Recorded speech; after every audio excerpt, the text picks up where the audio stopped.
All right, we are now recording, so whenever you're ready. Good morning, everyone. I am calling this meeting to order at 9:37. My name is Keith Opstead. I'm the chair of the City of San Diego Commission for Arts and Culture Public Art Committee. We're going to do a quick roll call to confirm committee member attendance. When I call your name, please unmute yourself and say present. Commissioner Fritz Friedman. Anthony Graham.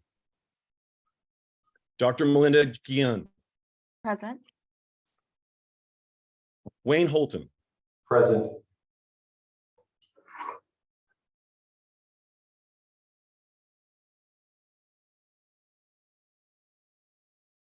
Oh, sorry, Keith, you appear to be muted. Sorry about that. Where did it leave off? Was it Commissioner Wayne Holton was the Okay. last you called. Thank you for that. Commissioner Abe Hughes. Francisco Eme. Commissioner Imani Robinson. Present. Excellent. Thank you, Commissioner Robinson. Dr. An June Park. Present. Thank you. And Dr. Denise Richards. Rogers. Sorry. Dr. Denise Rogers. Okay. Present. Thank you. Sorry, I'm multitasking. I got Just to 40 clarify, right I'm on there. a different computer today, which doesn't have a camera, so I Okay. can't. Sorry. Thank you very much. Noted. Thank you for your attendance. It has been noted. Also joining us today is Commission for Arts and Culture staff, including Chief of Civic Art Strategies, Christine Jones, Senior Public Art Manager, Chuck Miller, and Civic Art Project Manager, Dr. Laura Bullock. Before we get into today's agenda, I'm going to call on Chuck Miller to run down some of the guidelines for today's meeting. Thank you, Commissioner Opstead.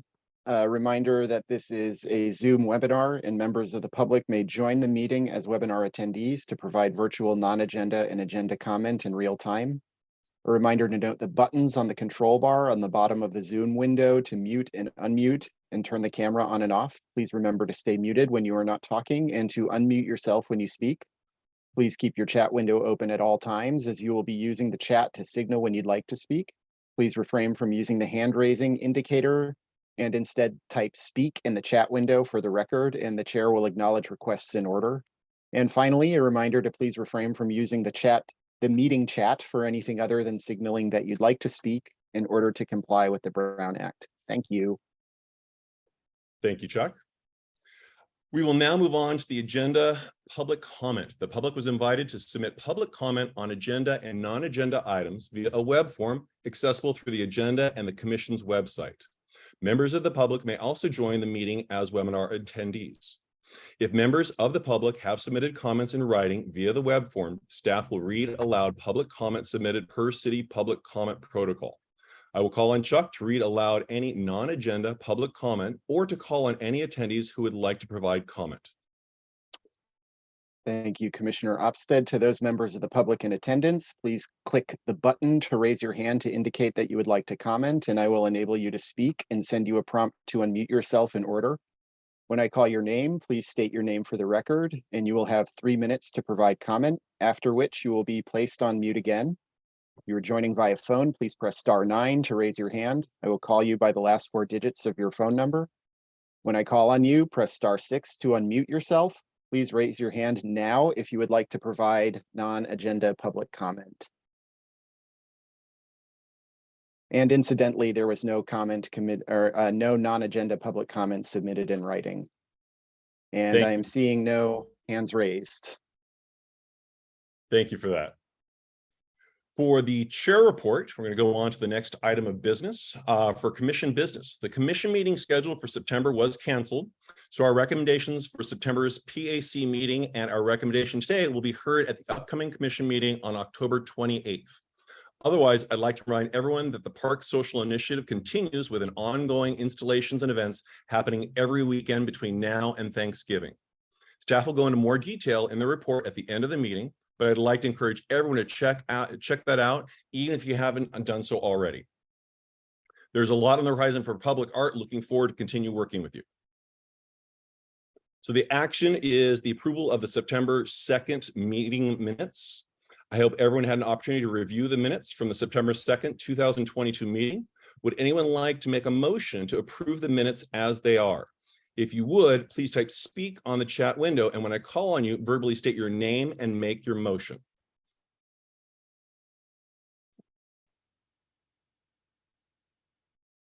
Wayne Holden, Yes, I move that we approve the minutes. thank you, sir. Would anyone like to second that? Please type speak on the chat window and verbally state your name and second. Dr. An June Park, Joan Park, I second the motion. thank you. And by the way, I know it's off topic, but you have a background that is absolutely amazing and appropriate for this time of year. So we have a motion and a second. Is there any discussion?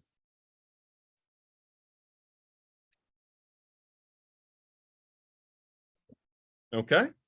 If you'd like to speak, type speak on the chat window. Now we will take a vote. I will call your name and you will respond out loud with yay, nay, or abstain.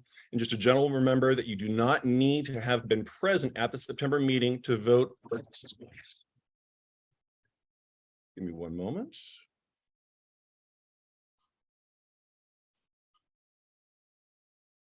I'm just going to call people that are in attendance.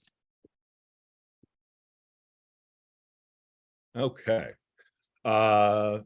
Wayne Holton, Yay. Commissioner Imani Robinson, Yay. Dr. An June Park, Yay. and Dr. Denise Rogers. Yay. And my vote is also a yay. Thank you. Chuck, please read any public comment for this item that was submitted in writing and call on any attendees who would like to provide comment for this item. Thank you, Commissioner Opstead. I think you might have been muted for the first part of that list. I've got a new computer and this is really sensitive, so I apologize. So who Okay. did you hear? I only heard Wayne Holton, On Park, Imani Robinson, and yourself. So I think, yeah. So Dr. Okay, I'll go ahead and call on the ones when I was muted. I apologize for that. Dr. Melinda Guillen Yay. and Dr. Denise Richards. Rogers. Yay. I'm so sorry. It's okay. I will get it right. Okay. And Chuck, did I miss anybody else? No, that's everybody present. Thank Okay. you. Excellent. So you're going to go ahead then and Oh. the actions.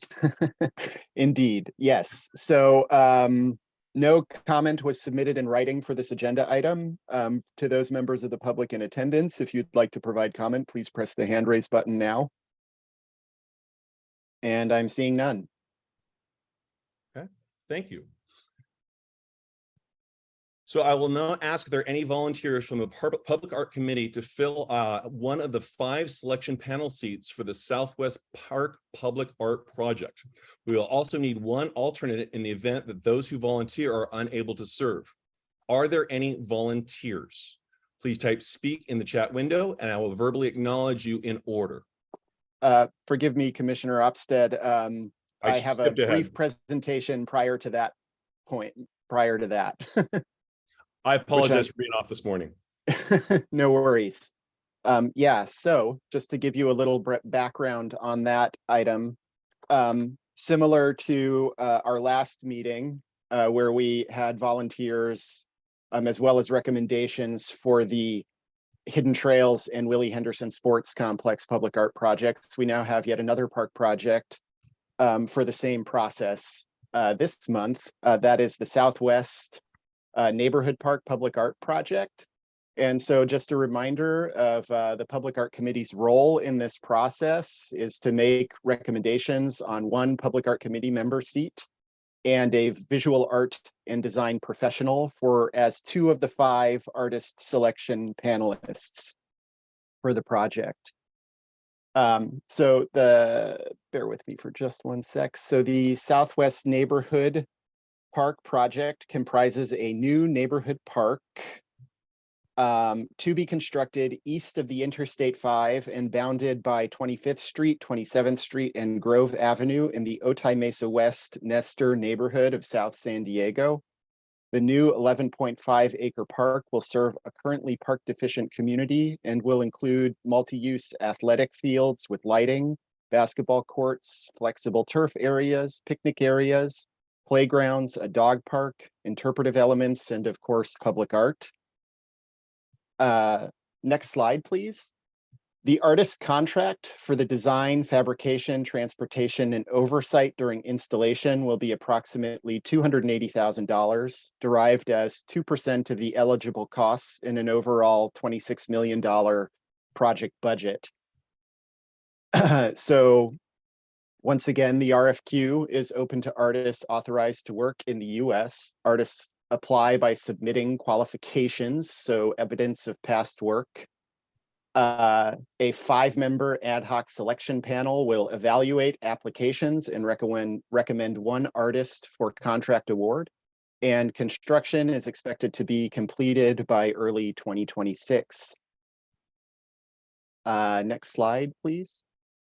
So today we will be recommending to the commission approval of the following panelists for the Southwest Park Public Art Project: 1 Public Art Committee member and 1 alternate Public Art Committee member, and Andrea Torreblanco for the seat of the Visual Art and Design Professional, with recommended alternates in no particular order as listed in the staff report, to serve as 2 of the 5 ad hoc artist selection panelists. Andrea Torreblanco is a curator and writer based in Ensenada, BC, Mexico. She earned an MA in curatorial practices at the Center for Curatorial Studies, Bard College. In addition to numerous other curatorial projects, from 2012 through 2015, she was the associate curator of the Museo Tameo in Mexico City, where she curated the exhibitions The Theater of the World, First Act, Cyclorama, and Double Negative, among others. She has been a professor of theory, criticism, and art history at several art schools and universities in Mexico. In 2018, Torreblanco was appointed Director of Curatorial Projects at Insight, where she founded and is editor-in-chief of the Insight Journal, and for which she developed Commonplaces, a curatorial platform being initiated simultaneously in different regions around the world. So that concludes my presentation. Back to you, Commissioner Opstad. Chuck, thank you so much for that presentation. So I will now ask if there are any volunteers from the Public Art Committee members to fill one of the 5 selection panel seats for the Southwest Park Public Art Project. We will also need 1 alternate in the event that those who volunteer are unable to serve. Are there any volunteers? Please type speak in the chat window and I will verbally acknowledge you in order. Commissioner Robinson. Yes, I wanted to volunteer, but I thought I did already. Did I not? Or you had volunteered for the Willie Henderson Sports Complex Oh, I'm sorry. project. I'm so excited. Yeah. Okay, I didn't know what the 11 acres covered. So this is brand new, is what you're saying, in the Yes, Southwest. correct. Okay, so is this the water park area? Is that what you're? Southwest. I'm just trying to figure out what Southwest is. Oh, so it's a new park in it's called Southwest Neighborhood Park. It's a new park that is being currently under design in the Otay Mesa Nestor neighborhoods. So kind of just south of Chula Vista, just adjacent I know or just exactly. east of. Okay, got it. I do. I just wasn't sure. Okay, so I'll calm down and I will wait and volunteer for Willie Henderson. I'm fine with that. So whoever would like to take Otay, which is one of my hangouts as well, but I won't take Great. it off. Okay, so Appreciate that. we're gonna retract that, correct? Okay, so we're looking for a volunteer. If you are interested, please type speak in the chat window and I will verbally acknowledge you. And just for the record, Commissioner Alessandra Moctezuma just joined the meeting. Excellent, welcome. So it looks like Dr. Guillen. Yeah. Fantastic, just adding it here. And would anyone like to volunteer as an alternate? Wayne, do I see your name in there? Yes, I have. Fantastic. Okay, so thank you for that. Would anyone like to make a motion to advise the commission to recommend the following panelists for the Hidden Trails Park Public Art Project? First, we have Dr. Guillen with the alternate Wayne Holton, and Andrea Torreblanca for the seat of the visual art design professional with recommended alternates in no particular order to serve as 2 of the 5 ad hoc artist selection panelists. If you would please type speak on the chat window and verbally state your name and make your motion. Dr. Anjun Park. Jung Park moved to approve the panelists and alternate. Thank you for that. Would anyone like to second that? Please type speak on the chat window and verbally state your name and second.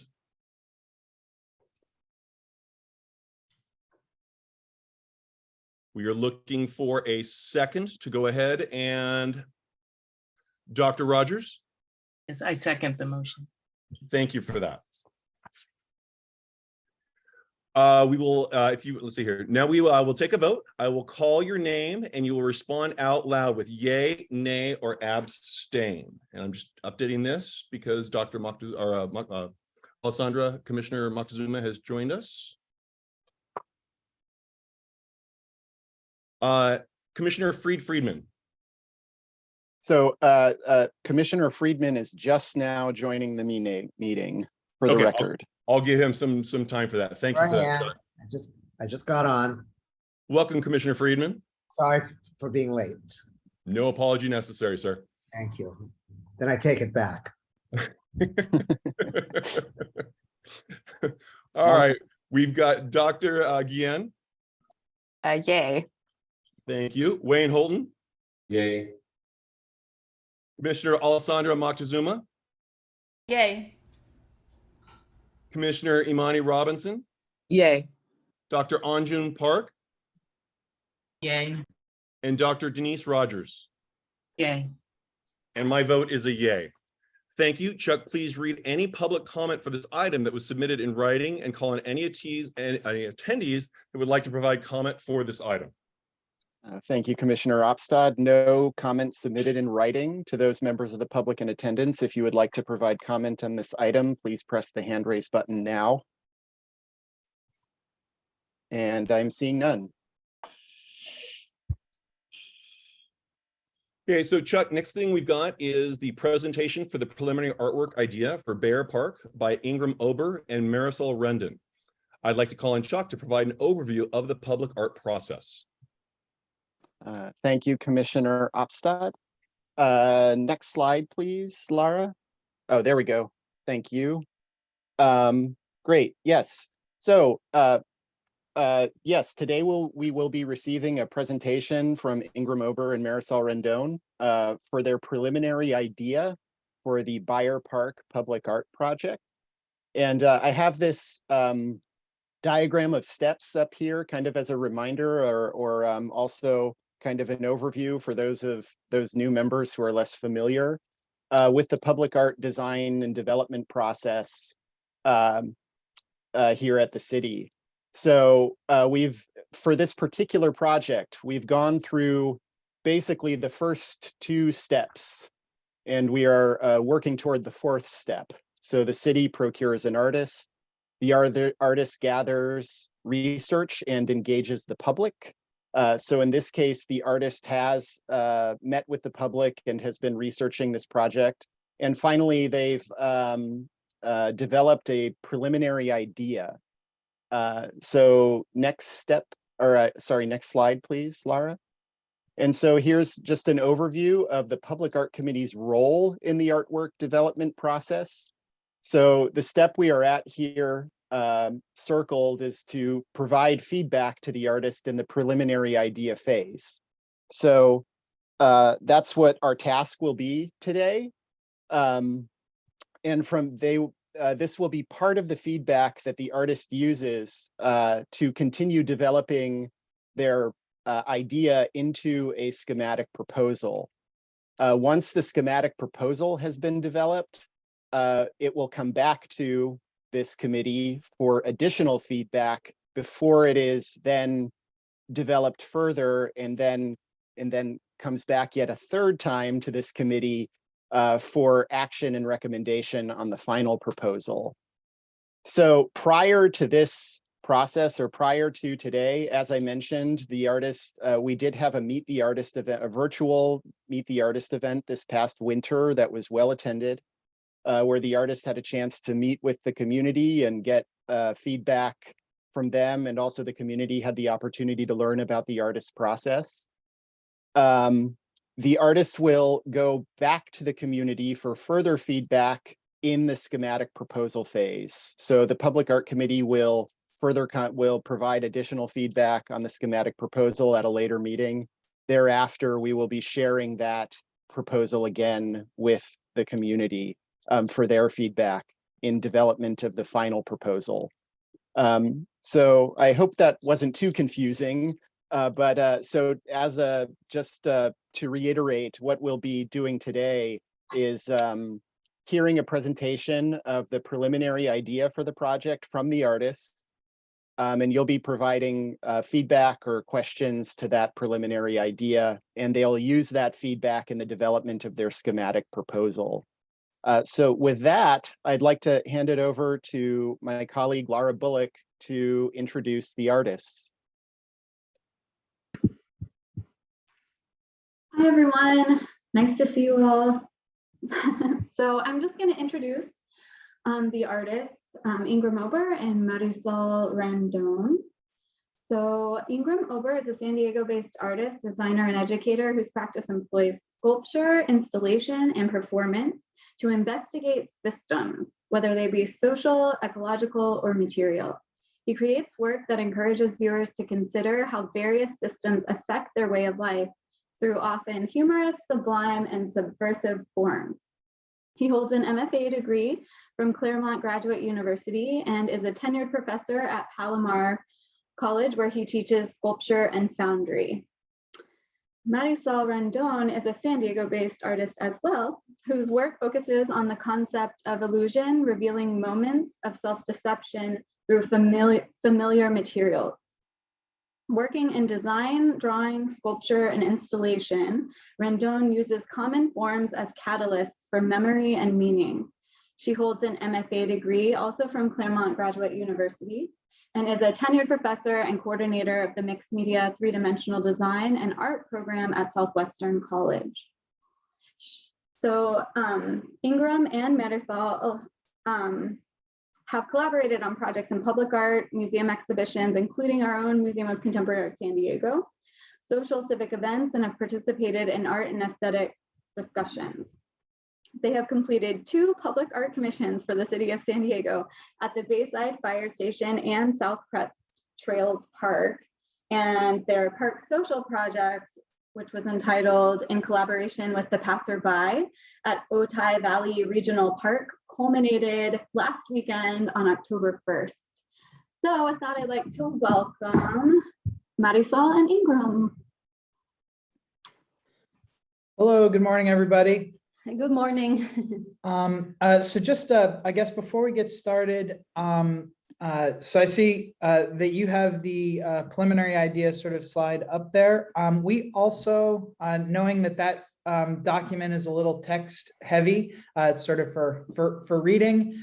We also have prepared a PowerPoint that's, anyway, a little bit maybe more streamlined for the meeting. So if you'd like, we could share that and do the proposal from there. Sounds great.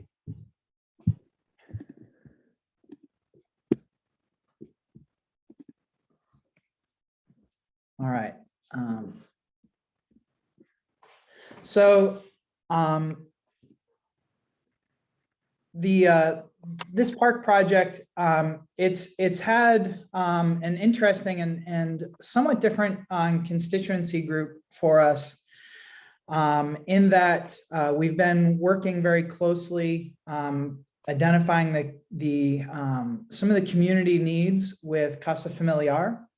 And so I think it's important to kind of preface the whole presentation that along with the residential community and the school that's nearby this park, it's being adjacent to the international border crossing. It's also important to know for context that early on in this project, we were, or the city was approached by Casa Familiar, who has provided some funding to this park for air quality management and the planting of trees. That we were also approached and we were asked if we were willing to engage actively, if the work was to engage actively in the mitigation of some of the air quality problems and issues experienced by the San Isidro community due to idling cars at the border that are very localized, that there would be kind of a budget augmentation that went into that. And of course, that was something that was very much in line with our practice in public arts. And so we agreed to that and sort of moved forward along that, that trajectory. And so within that, not to talk about what we didn't do, but too much, but we certainly immediately looked into technology. We looked into their monitoring systems, which has been part of their grassroots effort for identifying the problem there. And then we looked into carbon sequestering technologies like paint surfaces that now absorb carbon and tend to change color as that happens. We looked into concrete that is meant to be sort of have carbon neutral, more or less, and then sequester carbon over time. And to be honest, what we found is that at the scale of a bridge or skyscraper or major infrastructure kind of projects, those technologies were viable and really made sense. But at the scale of public art, they really seemed to be sort of token gestures and didn't provide the kind of visual support to what we wanted. And so we, in some ways, sort of went back to the basics, which was that although technologies are being developed, that still the best thing for sort of sequestering carbon and helping with air quality is the tree. And so we started to think about what it meant to build art around and of and about a tree. And so, you know, of course, that first slide was, you know, that it's sort of the time that you waste that makes your rose so important. And so in some ways, art, it is that it's right, allowing us to sort of absurdly frame sometimes and create context around something that we otherwise would take for granted. Along this research practice, we came across the loneliest tree in the world. This tree, up until 1973, was located in Niger, and it was 400 kilometers from its nearest neighbor in a tree, and it became a focal point for community. It became a map point on the world for travelers and explorers in the desert, and even military forces traveling through the region. This became sort of a waypoint, Lighthouse. a lighthouse sort of in the distance. And it brought us into some research that talked about, what is the value of one tree, and it shows that according to biodiversity, having one tree in acres of farmland can double biodiversity and have a much sort of greater effect diversity wise than sort of every additional tree that you then plant beyond. The loneliest tree in the world, of course, it was run into by a drunk driver in 1973 and knocked down. I'm not sure how bad a driver you have to be to run into the only tree within 400 kilometers, but it happened. The community then created a mausoleum for the tree. They've created stamps around it. And this sort of identifying of a single individual of a species is really kind of at the forefront of what our project is interested in.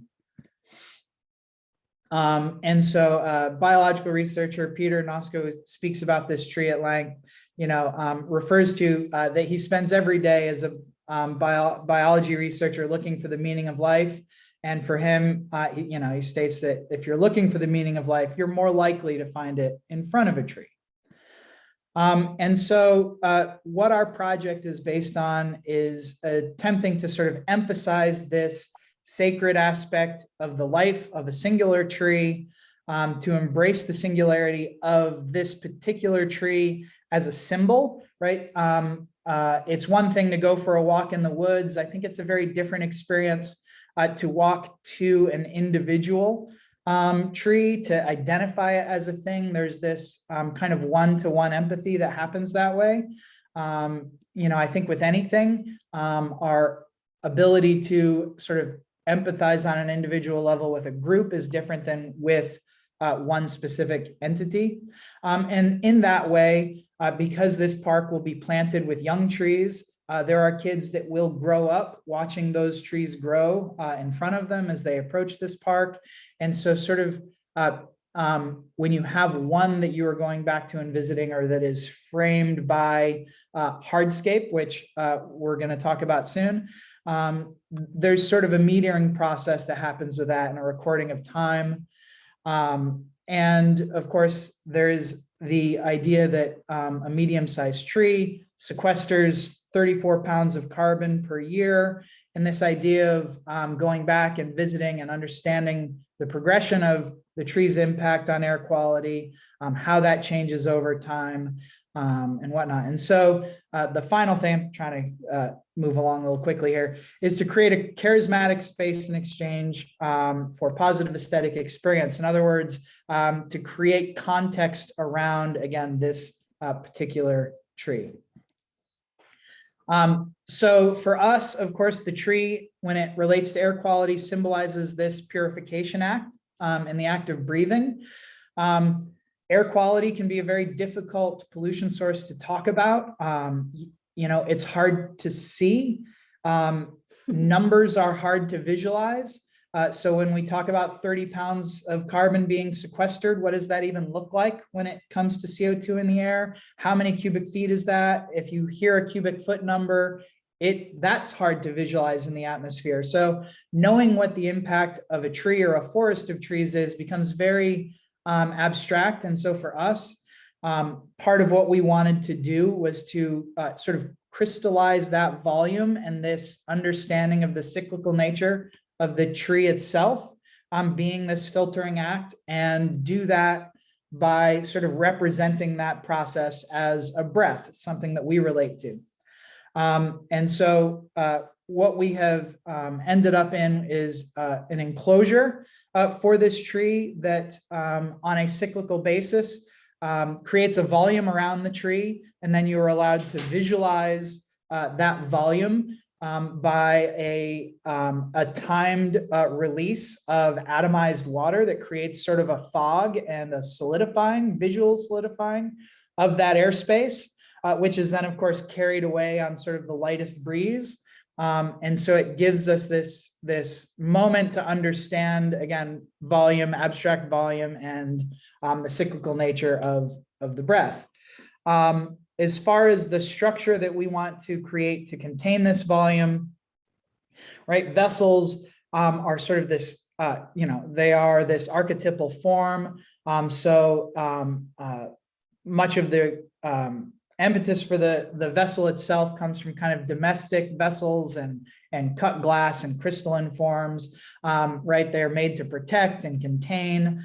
And then the geometry of our enclosure was designed through a systematic paper folding process, which is an engineering fundamental that we both teach in design class, and that allows for rather efficient, repeatable forms and sizes to materials. So you can get very kind of complex organic shapes with flat planar surfaces and straight lines, trying to make the most efficient use out of sort of budget and structure at that point.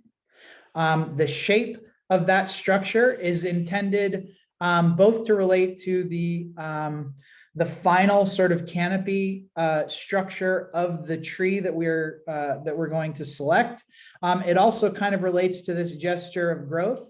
If you ask a child, like, to describe how a tree grows, you're more than likely going to get this kind of from the ground up, outstretched hands and arms, right, relating to a canopy. And so the overall shape of the form comes from that. Again, the structure started off as this sort of wireframe format, thinking about these paper folding structures. To give some idea of the original impetus for the project, we were initially looking at the possibility of creating this structure as an enclosed form, being that it would basically a greenhouse. We'll kind of get to those. Yeah, we'll get to those iterations in a moment. It has since moved into a more of an open lattice structure with a virtual way of understanding the space, which is the fog. We're currently in the midst of doing some budget analysis on the structure itself and what it will cost to create. And so at this point, the structure, the shape is defined, the functionality is defined, and we are in the process of assessing the budget for scale. So we see a range of scales that we would be happy with, anywhere from a 15-foot structure. It needs to be large enough that you can sort of stand in the footprint of it, or really in the canopy of it. The growth of the tree. And understand the growth of the tree, up to about 30 feet, which I think practically is the largest we could possibly conceive of. And we're in the process of working through a number of different material iterations for this, and just doing that research to kind of understand where in this range we fall, practically speaking, when it comes to budget. The location of the tree as it stands now is, I guess, what I would describe sort of a discoverable or a sheltered entrance experience. It is near the parking lot and near what we would consider to be sort of the main entrance of the park. We did not want this, however, to sort of be this gateway experience that you have to pass by each time entering the park. We feel like it's nice to have a bit of a sense of discovery when it comes to a quieter project like this. And so although we are near the parking lot area, we have sort of at this point located the work behind some of the other tree planting that will go on in the park. And the entrance pathway to it is located just about 40 to 100 feet from kind of that first entrance event down the sidewalk. And it'll be a sort of side path to walk amongst some vegetation and then kind of discover it framed against this, the hillside as the elevation goes up towards the skate park and the higher elevated terraces of this park. As I mentioned, some of our initial plans were to look into a greenhouse to kind of contain and create this preciousness around the tree. The idea is, in a park full of trees, how do you honor one? How do you protect one? There were a number of different practical concerns, including simply just cost and park maintenance that would have to happen around that greenhouse. And so as that idea developed, we have moved towards having the bottom of the structure basically be like an elevated section of the park. So we've been referring to it as a planter, but I feel like it's a little bit of a misnomer in that I think that immediately gives the idea of sort of a pot, right, with a lip and kind of an interior form. What we really are focusing on here is like elevated tree, an elevated platform for the tree. So it's more like a plinth that has the turf and surfacing of the park right at the upper level of this structure. Moving up from there, will be a metal wireframe structure, again, based on some of that systematic folding and vessel design. Currently, we are investigating making it out of a 316 stainless. We're also open to some other materials based on budget considerations. With basically at the perimeter points of that framework will be the fogger nozzles, basically. So what's shown here is actually more of like a mister nozzle. What we're currently looking into are sort of non-wetting misting systems. So it really is producing this kind of lighter than air or light as air fog as opposed to a wetting mist. And the idea being that we will, depending on the size and scale of the piece and the tree, we will run this kind of fog element, this fog moment, based off of a cycle of how quickly a tree of a certain age is able to kind of process pollutants and whatnot from the volume of its contained space. The fog also helps to collect and precipitate out some of the heavier pollutants in the air. So it is not only kind of this poetic effect of understanding the breath. We do feel that there is, an augmentation to the natural filtration of the tree as well. And it also gives people sort of a moment to kind of understand. Folks that have been in the park might become attuned to the pace of that and sort of have this little bit of inside information to say, oh, in half an hour it should go off again. Let's go check it out. And it becomes sort of this destination that you can repeat. So there's a cyclical nature to that. There's a cyclical nature to the tree. We're looking at a number of different tree species that will go through seasonal changes. So we want to have a moment of flowering, a moment of leafing out and budding. Currently, one of the front runners for tree species is native Southern California ironwood, very specifically because this is somewhat a coastal region, even though it is a desert kind of chaparral location for the park. We are going to be, of course, adding moisture during the day. And so there is a Catalina version of this ironwood tree that does well in those higher humidity environments. And so I would say that that's currently a front runner for the tree that will be the focal point of this project.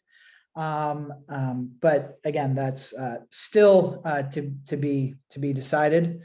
Some of the feedback that we have received already is the possibility of modification of that concrete base. Initially, we were planning it for a 6 foot tall base, thinking that that would eliminate some of the possibility of wanting to kind of climb the structure. A 6 foot wall is something you don't usually just kind of hop up on top of.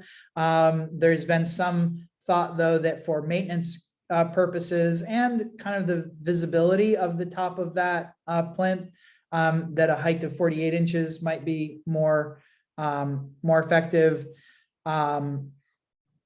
To make sure that we keep the tree as part of the structural design, which has always kind of been a focal point for us.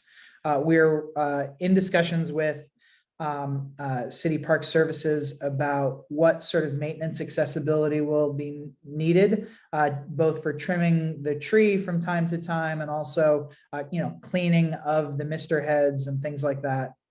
Again, there's been some recommendation made for this Catalina ironwood, which we're actually was a tree that we had been considering already and are sort of excited about.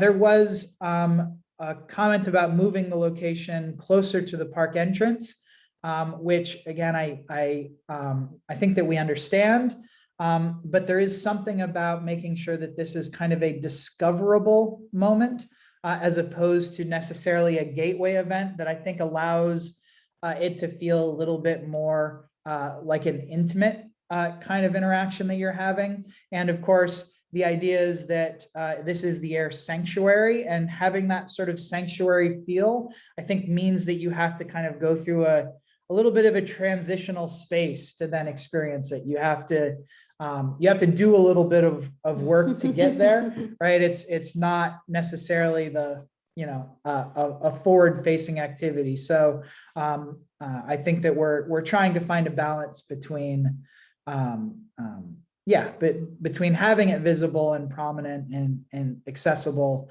but then also kind of making its discovery special. I think that probably brings us to the end here. I know it's our last slide, and we'd be happy to take any questions or comments, I guess. Hi, it's Fritz. I have a couple of comments. First of all, I love the idea. I love the concept. I thought it was very clever and beautifully done. Just part of the design thing. Now that tree, the loneliest tree in the world, there's something that really touched my heart about that, and the fact that one tree can actually make a difference, and a lot of people may not be aware of that. So that tree is gone now, right? Correct. And so I have in that mausoleum, so there's no way a part of that tree can be cut and a cutting from that tree be put in kind of that remembrance in your thing or a similar tree. Yeah. But I think the symbolism of that, and maybe you get the same kind of tree. I don't know if it'll work, but I just love to take that messaging of that loneliest tree and make it a loneliest tree or an homage or a memorial to, because I think there's a very touching teaching opportunity for people to realize the significance of one tree and all trees. Mm-hmm. I love the idea of growing a tree within the structure. I mean, if you can pull that off with operations and the gardeners and what have you, I think that's also very clever. It's very alive. It's not just an inanimate object. So I just wanted to mention those things, but I really like the project. Very clever. Thank you. Thank you. Thank you. And I wanted to thank you, Ingram and Marisol. This is wonderful having the artists in person, explaining the process and everything. Absolutely just a wonderful presentation. This is our opportunity to provide the artists with comments and ask any additional questions you have about the preliminary idea. So if anybody else would like to make a comment, please type speak in the window. And it looks like we first have Commissioner Hughes.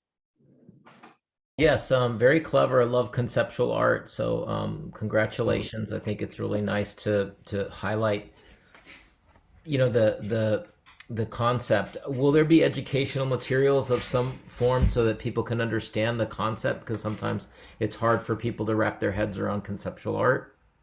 Yeah. Our intent is to have some didactic information, possibly, some QR codes that link to things. We would also like to continue to develop some of the community partnerships that have already been part of this. And so, still some things I think that we need to talk to about the city as far as providing lasting information on organizations that may change over time, but we've been talking with the San Diego Arbor Foundation, and then, Casa Familiar, who is working very strongly in the neighborhood there to do urban greening, providing, vines that can climb people's fences, access to fruit trees and things like that. So certainly we hope for this to be a focal point to then be able to link out to some of those community groups. And so, Yeah, and also I noticed that you guys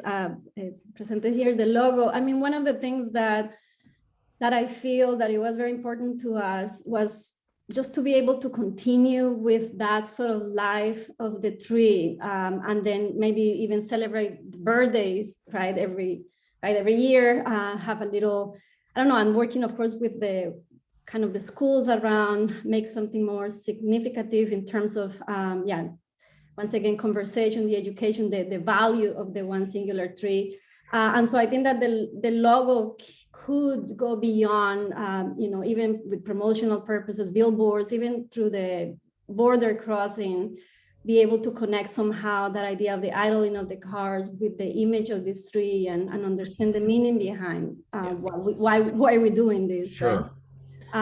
And so I also feel that I mean, I know that this is a ridiculous sort of analogy, but for us, one of the things that we spend doing a lot, which probably you know, with children, with babies, for example, when our children were babies, we used to just put the finger at night right here in the nose just to make sure they were breathing.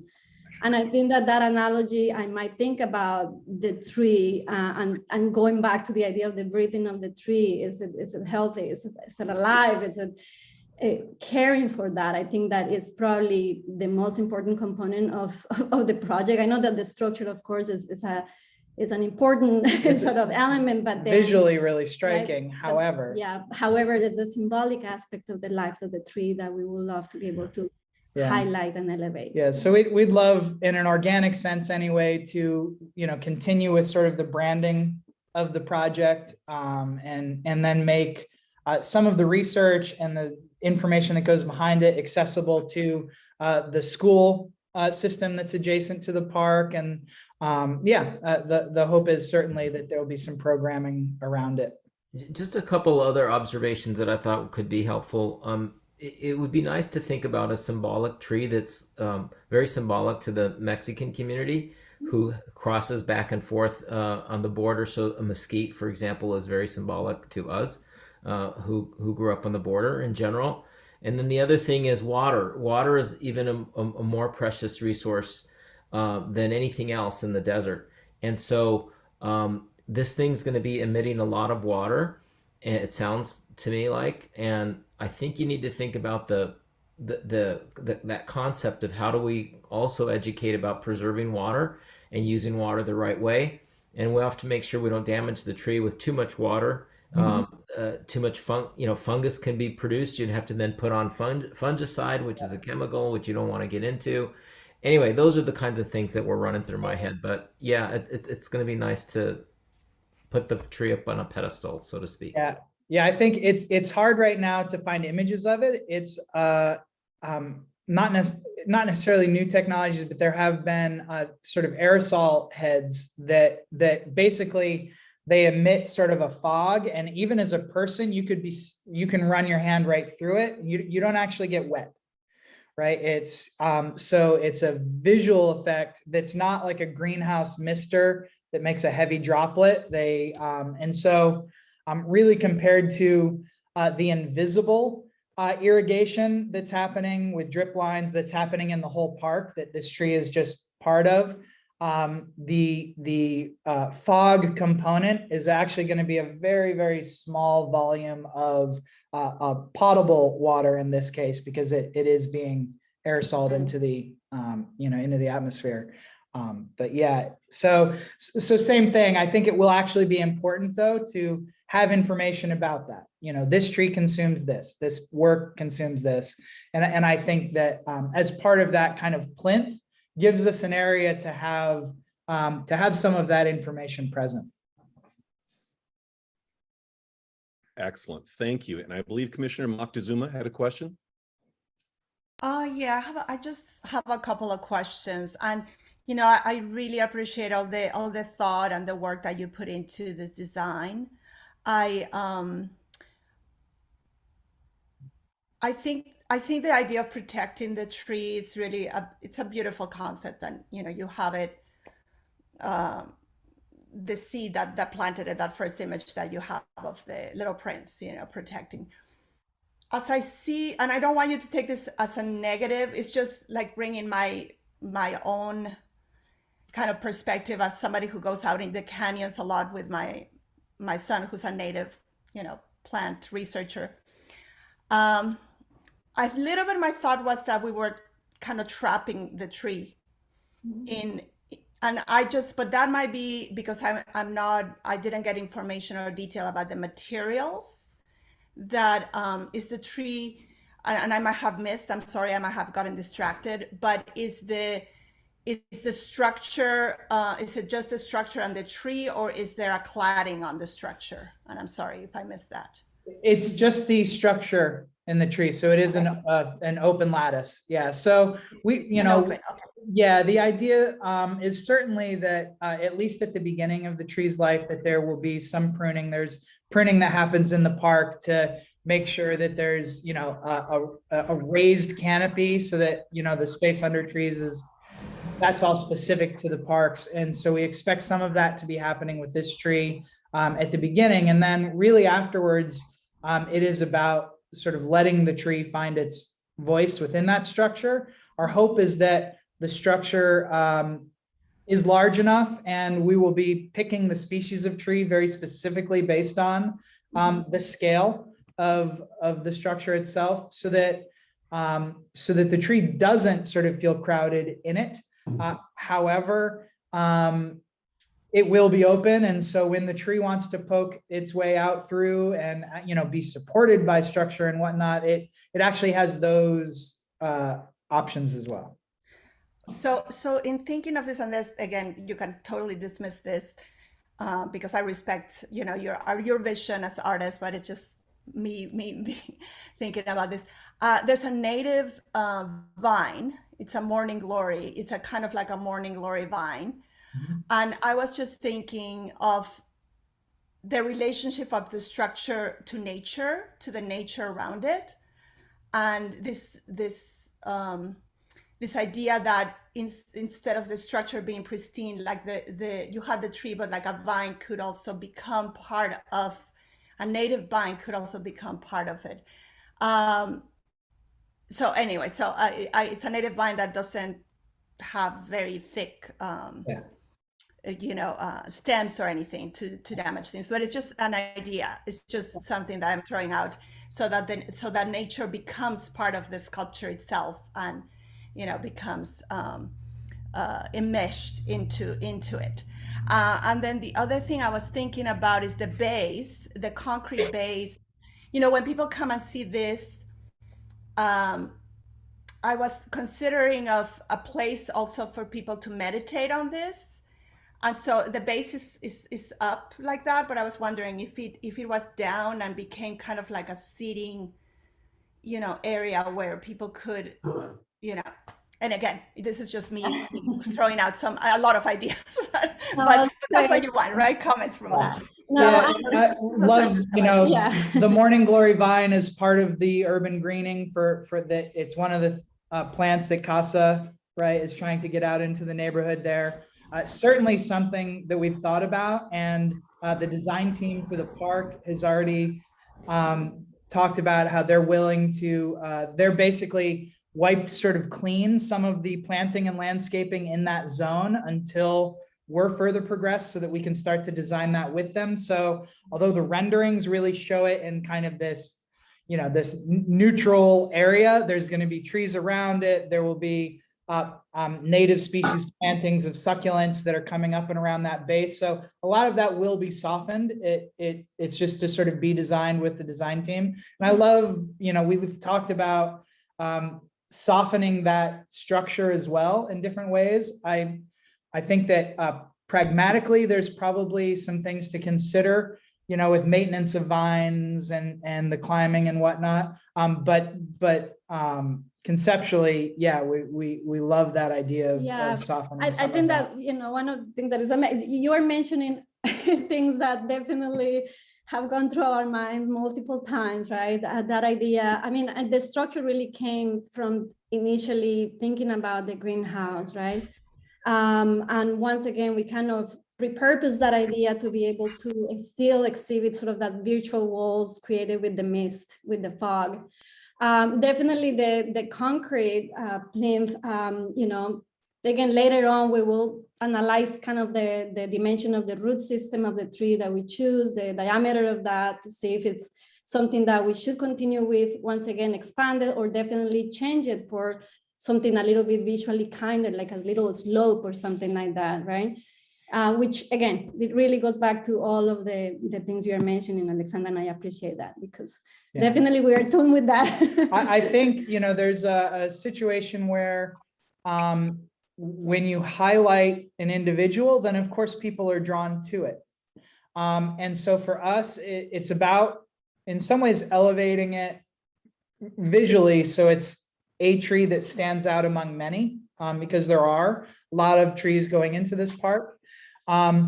It's also about giving visual access, but also kind of holding us back, where we have to have a little reverence for this thing, where, like the worst possible situation is to eventually have somebody carve their initials into it, like happens in parks, with our Park Social project, we realized that the City Parks Service has a palette of browns and grays to match eucalyptus trunks, that they, they like trompe l'oeil repaint out eucalyptus trunks when they get graffitied, so we've also been having this experience as well. So when you draw people to a thing, you're also inviting positive interactivity, but also the other side. There's also mischievous interactivity.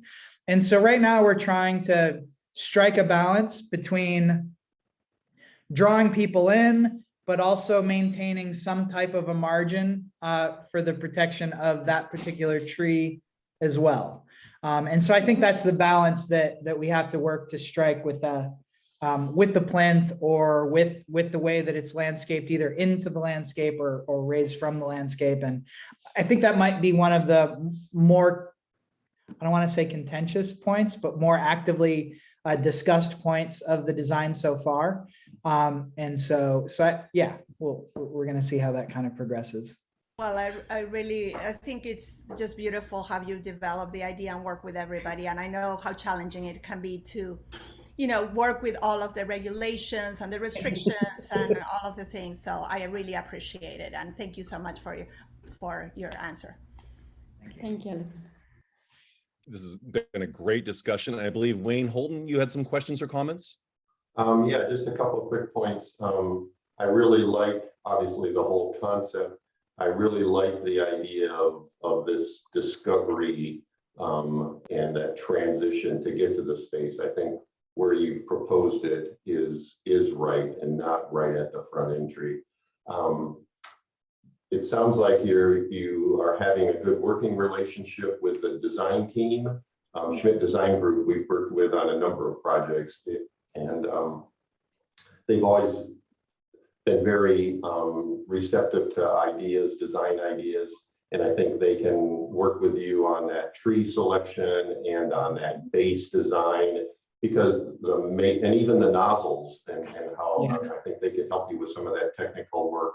And because maintenance and I think vandalism, or that mischievous activity, is an important element to deal with or think about.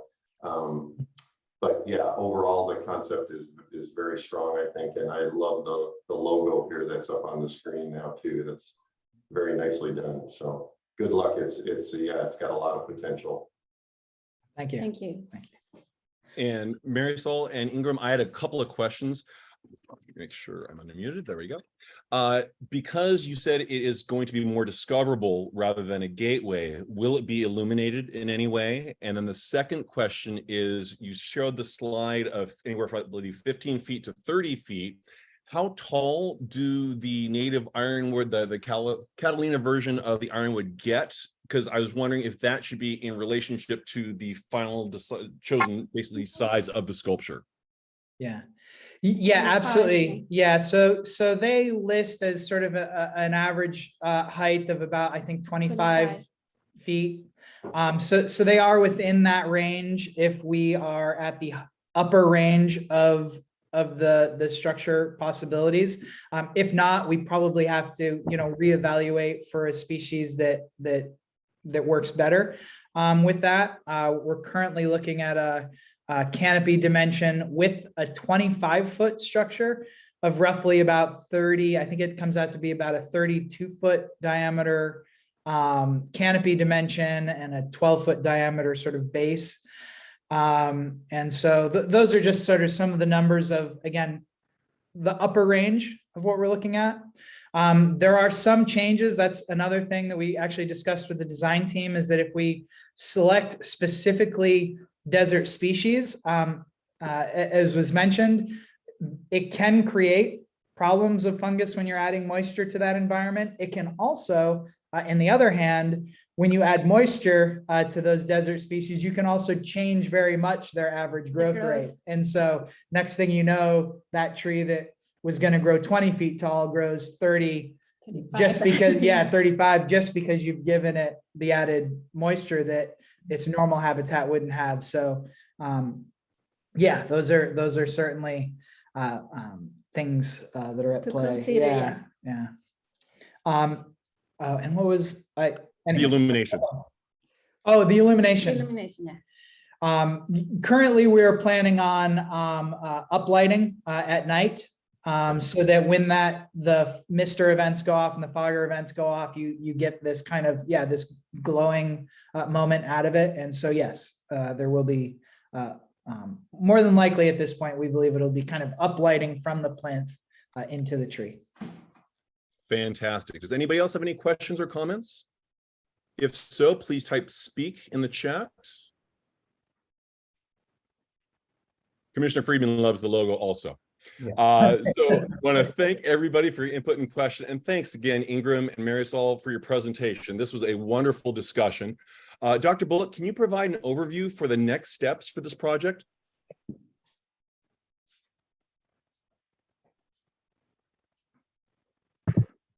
Sure. So the next kind of step in the process, thank you for your feedback. All the feedback will be considered, and then the development of a schematic idea is the next stage.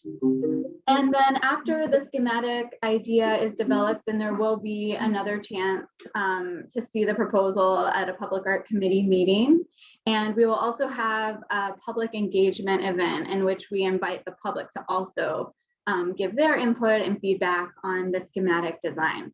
So it's an exciting point in the process because now the artists get to take all of the feedback and just kind of process it and come up with something even better. So thanks so much. Excellent. Thank you so much, Laura. Finally, Chuck, would you please read any public comment for this item that was submitted in writing and call on any attendees that would like to provide comment for this item? Thank you, Commissioner Opstad. We do have one comment submitted in writing for this item. This comment is from Monica Hernandez. The comment is, in the future, we appreciate more time, heads up from the project manager to engage community to attend this forum and provide their feedback on a project they are heavily invested in. With that said, we like the preliminary design and see this as an opportunity to add more water elements and misters that will not only enhance the art piece, but will also meet the community's desire to have watermelon elements at Byer Park, similar to those in Waterfront Park. That is the only comment submitted in writing. To those members of the public in attendance, if you would like to provide comment in this item, please press the hand raise button now. I am seeing none. Thank you so much, Chuck.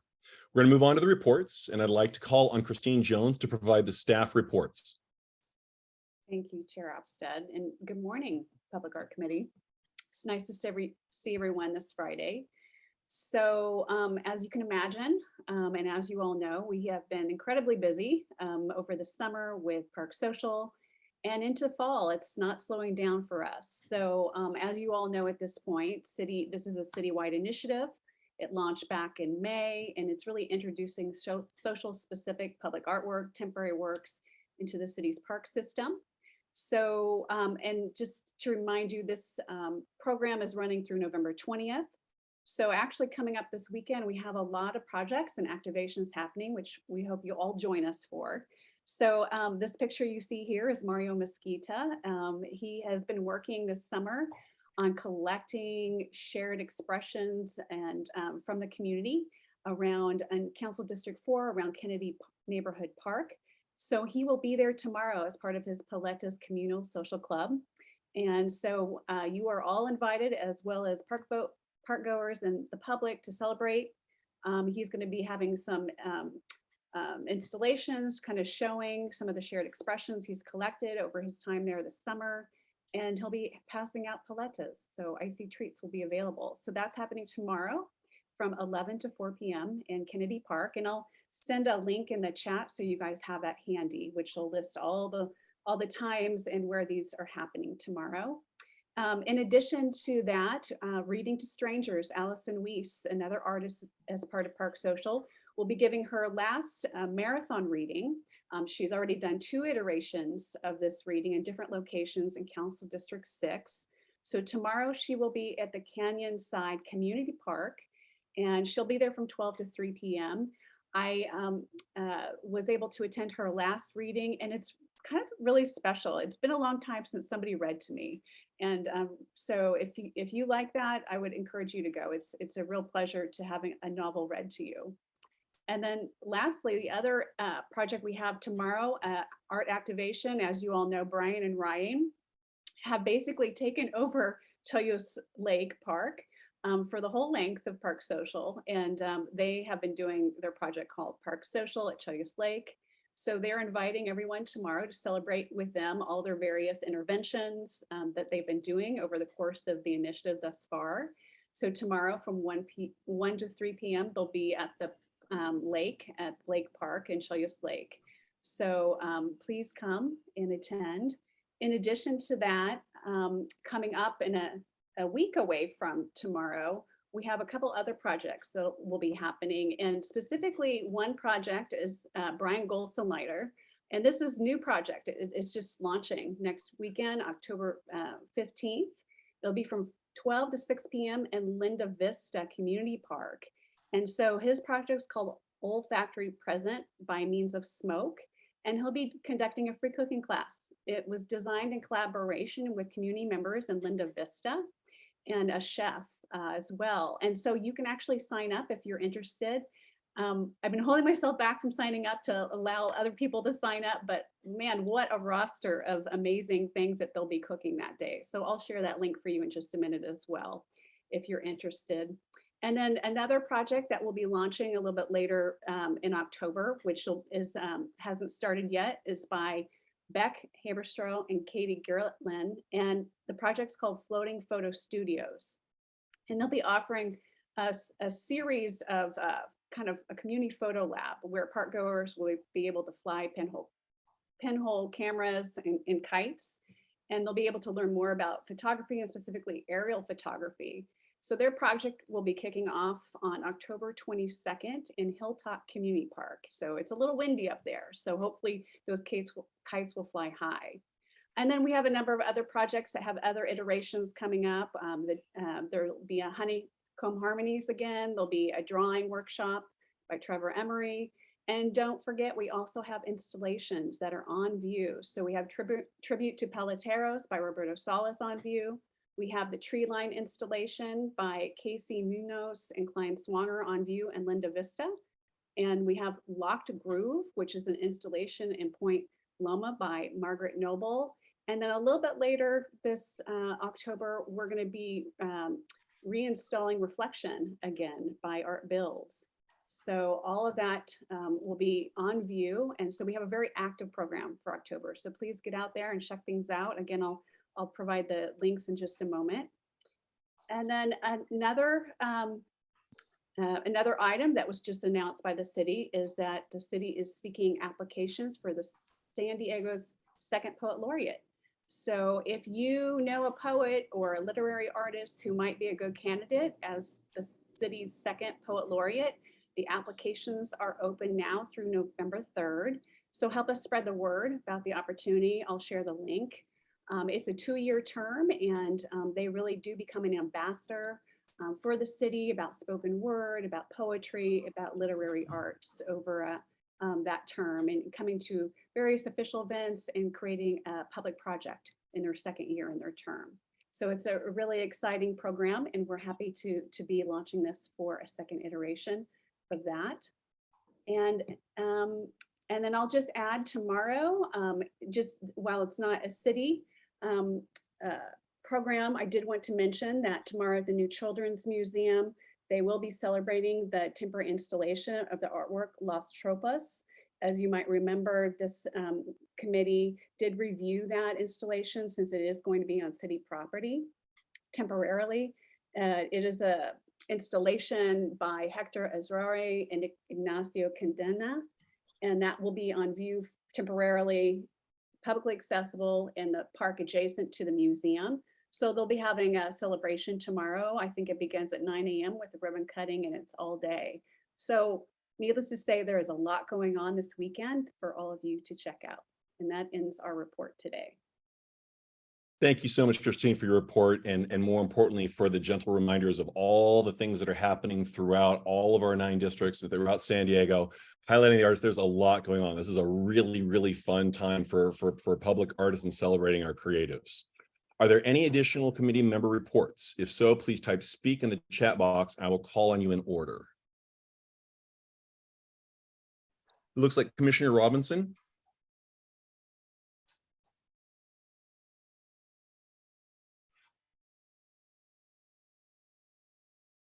Sorry, they have new features on Zoom and I'm on my phone and I'm getting lost.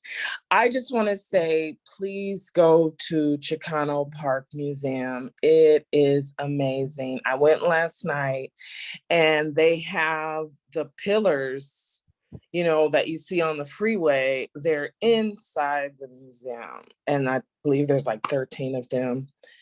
And I'm sorry you guys missed the panadas, but maybe they'll have some for sale. And they're doing an auction to raise money. It's just $25 to put to do the ticket. I'm assuming, I guess I'm not sure if it's an auction or a raffle. Sounds almost like a raffle the way I just said it. So it's $25 and it's a beautiful piece of artwork that was donated. It was just amazing. The history, it was just beautiful, and I'm just happy to be a part of it, and I more than likely will go back. So I'm going to hit up a few places tomorrow. Pretty busy on a Saturday. Thank you very much. I did not see any additional requests to speak for any additional committee reports. So Chuck, would you please read any public comments for this item that was submitted in writing and call on any attendees that would like to provide comment for this item? Thank you, Commissioner Opstad. No comment was submitted in writing to those members of the public in attendance. If you'd like to provide comment on this item, please press the hand raise button now. And I am seeing none. Excellent. What I also really enjoyed is everyone throwing in little pitches and reminders for all the things that are happening around. Christine, you got me on one. Commissioner Robinson, you got me on the other one. So are there any other additional opportunities to be out and celebrate our local creatives that anyone would like to chime in? If so, please hit speak in the chat bar. And I see none. So thank you, committee members, for a really wonderful meeting. Our next meeting is planned for October 4th, and we are officially adjourned today at 10:55. Have a fun and safe weekend and get out there and be creative and support our artists. Thank you. Thank you. Everyone.